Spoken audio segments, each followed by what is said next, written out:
The Trews is not just about me, it's mostly about me, but it's also about you Trewsers. Let's see what you're saying to me in a comments edition. Tom Knight, full of shit as usual. Thank you very much. Here's some true comments.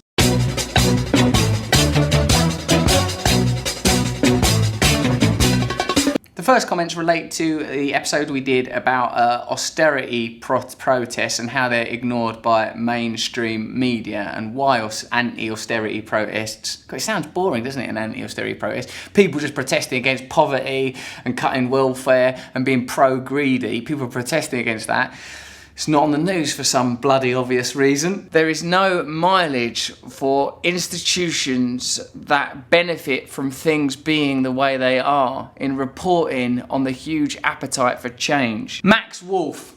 It's cause they don't want us to think we have any power, Russell. London Bank of England demo is on 20th of June. People's Assembly march is also on that day. I'll be there speaking, talking. Forget about the mainstream media. Forget them, says Max. Forget about the corporate politicians and Parliament. Forget them, says Max. Take your argument to the people who control the UK austerity economy, the Bank of England and the City of London. Make a plan and put pressure on every bank until they stop fucking with us. Paul Krugman, a brilliant economist and American intellectual, I think he was 5th on the most influential thinkers in the world list. Can't remember who was just ahead of him, and obviously cleverer than him, said that austerity has been proven to be an inefficient way of tackling our economic crisis created by the banks, and that Labour's failure to get election, far from being number 4 cleverest person in the world's fault, was the fault of Labour for presenting no realistic economic alternative to austerity. Instead of saying we are going to borrow, or we're going to do this, or we're going to take control of the city, I don't know, that ain't my job. That's, I leave that to 5th placed Paul Krugman to come up with economic policies. I just shout my mouth off. So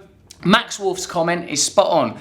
Go to those marches, go to those protests. As you know, we on the Trews believe that change can only come when people come together from the ground up. We believe it while we're doing the Trews. We'll believe it on our True World Order tour. I'm not in the Illuminati. Zach Loughton, Sun headline. Brand wants to fuck a warthog. Why are you saying that? Is that because I literally said I want to fuck a warthog and then put it on the internet? Simon M.A. Hours. Some very good points, Russell. Apathy surely is a problem. As a people, we all should do our best to get back to a core principle of community, more natural existence, respect for our home, earth, and for that matter, some decency amongst one another. We've lost all our roots and our identity. Yeah, I feel you, Simon M.A.O.'s, because that's what I feel as well. Sometimes that life has become this sanitised and detached thing. That's why I'm doing that fucking free-running parkour thing where I'm ambling about, clambering over fences and stuff. An attempt to reclaim some sort of real experience, not to travel down the preordained routes and lines and pathways that they would have us walk down, but in the mind, as in the body, as in the world, to find new ways of exploring life, new ways, new systems, new ways of behaving. So if you see me in your garden, that's what I'm doing. Ben Dover, you need to leave London and have a wank in the woods. I don't like wanking outside, Ben. In this episode, we were talking about Prince Charles and why the government are protecting him when he writes those weird spidery letters, mostly going on about homeopathic medicine or cows and all that kind of stuff, bless him. I feel for him a bit, so he's a person and everything, but what he also is, just by the accident of the particular vagina that he was coughed out of, is an establishment figurehead. Liam Russell, thank you for making me visualise the Queen's muff. I can't make you visualise the Queen's muff, Liam. Jamie Owens, I think the royals should be allowed their say. Corporations have their say, so why not them? As for getting rid of the royals, we lose money doing that, so tourism will go down. You've made a mistake there, Jamie, because of a fact sheet with asterisks on the top of it. The estimated cost of the monarchy is 299 million quid, around 9 times the official figure published by the royal household, which didn't include security. Ooh, should we put security costs? No, that's a fortune. Royal visits and lost revenue from the Duchy of Lancaster. Ooh, should we put the money we lost from the Duchy of Lancaster? No! What about Cornwall? No! Chester Zoo, Stonehenge and the Roman Baths are all more successful tourist attractions than Windsor Castle, the only occupied royal residence to attract visitors in large numbers. So actually we could kick them out of them palaces, make them live in a terraced house in Dagenham with glass walls so we can look at them, so they can properly raise money and bring people to Dagenham, an unloved jewel of Essex, I would call it. And then we could use Buckingham Palace as a doss house for the homeless people, or sort of a Chessington World of Adventures style zoo stroke roller coaster park, which would make a fortune.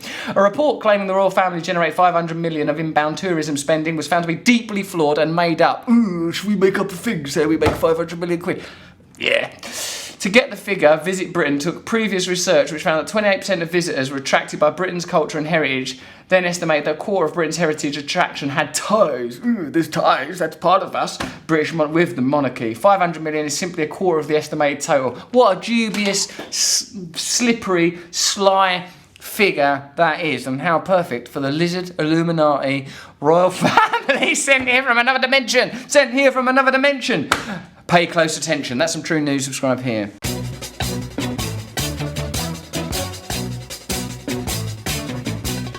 Nose is a tool that is abused to fool you and to leave you scared and confused. Trews is like the nose. If the nose was true, I want some trews. Let's have some trews.